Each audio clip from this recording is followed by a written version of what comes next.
Royal challengers Bengaluru ತಂಡದ ಮಾಜಿ ಮಾಲೀಕ Vijay Mallya, Indian Premier League ಮಾಜಿ ಕಮಿಷನರ್ ಲಲಿತ್ ಮೋದಿ ಹಾಗೂ ಆರ್ಸಿಬಿ ಮಾಜಿ ಕ್ರಿಕೆಟಿಗ ಕ್ರಿಸ್ ಗೇಲ್ ಲಂಡನ್ನಲ್ಲಿ ಒಟ್ಟಿಗೆ ಭೇಟಿಯಾಗಿದ್ದಾರೆ. ಒಟ್ಟಿಗೆ ಫೋಟೋ ತೆಗೆಸಿಕೊಂಡಿದ್ದಾರೆ. ಈ ಫೋಟೋ ಈಗ ಸೋಷಿಯಲ್ ಮೀಡಿಯಾಗಳಲ್ಲಿ ಸಖತ್ ವೈರಲ್ ಆಗ್ತಿದ್ದು ಹೊಸ ಚರ್ಚೆಯನ್ನ ಈ ಫೋಟೋ ಹುಟ್ಟುಹಾಕಿದೆ. ತಮ್ಮ ಸ್ಫೋಟಕ ಬ್ಯಾಟಿಂಗ್ನಿಂದಲೇ ಜಗತ್ತಿನಾದ್ಯಂತ ಅಪಾರ ಅಭಿಮಾನಿಗಳನ್ನು ಹೊಂದಿರುವ ಕ್ರಿಸ್ ಗೇಲ್ 2011ರಿಂದ 2017ರವರೆಗೂ ಐಪಿಎಲ್ನಲ್ಲಿ ರಾಯಲ್ ಚಾಲೆಂಜರ್ಸ್ ಬೆಂಗಳೂರು ತಂಡದ ಬ್ಯಾಟಿಂಗ್ಗೆ ದೊಡ್ಡ ಶಕ್ತಿಯಾಗಿ ನಿಂತಿದ್ರು. ನಂತರ 2018ರಿಂದ ಪಂಜಾಬ್ ಕಿಂಗ್ಸ್ ತಂಡದಲ್ಲಿ ಆಡಿದ್ರು.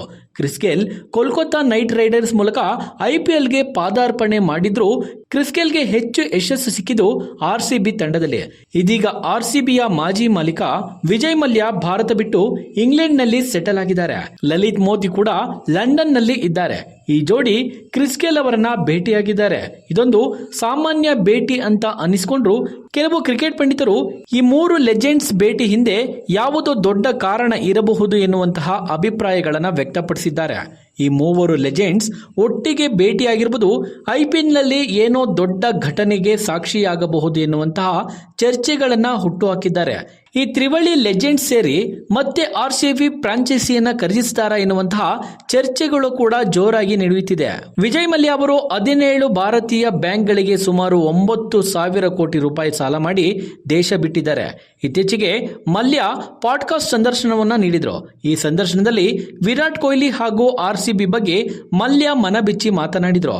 ವಿಜಯ್ ಮಲ್ಯ ತಮ್ಮ ರಾಯಲ್ ಚಾಲೆಂಜರ್ಸ್ ವಿಸ್ಕಿ ಪ್ರಮೋಟ್ ಮಾಡುವ ಉದ್ದೇಶದಿಂದ ಆರ್ಸಿಬಿ ಫ್ರಾಂಚೈಸಿ ಖರೀದಿಸಿದ್ದೆ. ಇದು ಕ್ರಿಕೆಟ್ ಮೇಲಿನ ಅಭಿಮಾನಕ್ಕಿಂತ ಹೆಚ್ಚಾಗಿ ತಮ್ಮ ಬಿಸ್ನೆಸ್ ವಿಸ್ತರಿಸುವ ಉದ್ದೇಶದಿಂದ ಐಪಿಎಲ್ ತಂಡ ಖರೀದಿಸಿದ್ದಾಗಿ ಹೇಳ್ಕೊಂಡಿದ್ರು. ನಿಮಗೆ ಗೊತ್ತಿರಲಿ, ಮಲ್ಯ 2008ರಲ್ಲಿ 485 ಕೋಟಿ ನೀಡಿ ಬೆಂಗಳೂರು ಫ್ರಾಂಚೈಸಿಯನ್ನ ಖರೀದಿಸಿದ್ರು. ಒಟ್ಟಾರೆ ಆರ್ಸಿಬಿ ಮಾಜಿ ಮಾಲೀಕ ವಿಜಯ್ ಮಲ್ಯ, ಲಲಿತ್ ಮೋದಿ ಮತ್ತು ಕ್ರಿಸ್ ಗೇಲ್ ಲಂಡನ್ನಲ್ಲಿ ಭೇಟಿಯಾಗಿ ಇದೀಗ ಚರ್ಚೆಯನ್ನ ಹುಟ್ಟುಹಾಕಿದ್ದಾರೆ.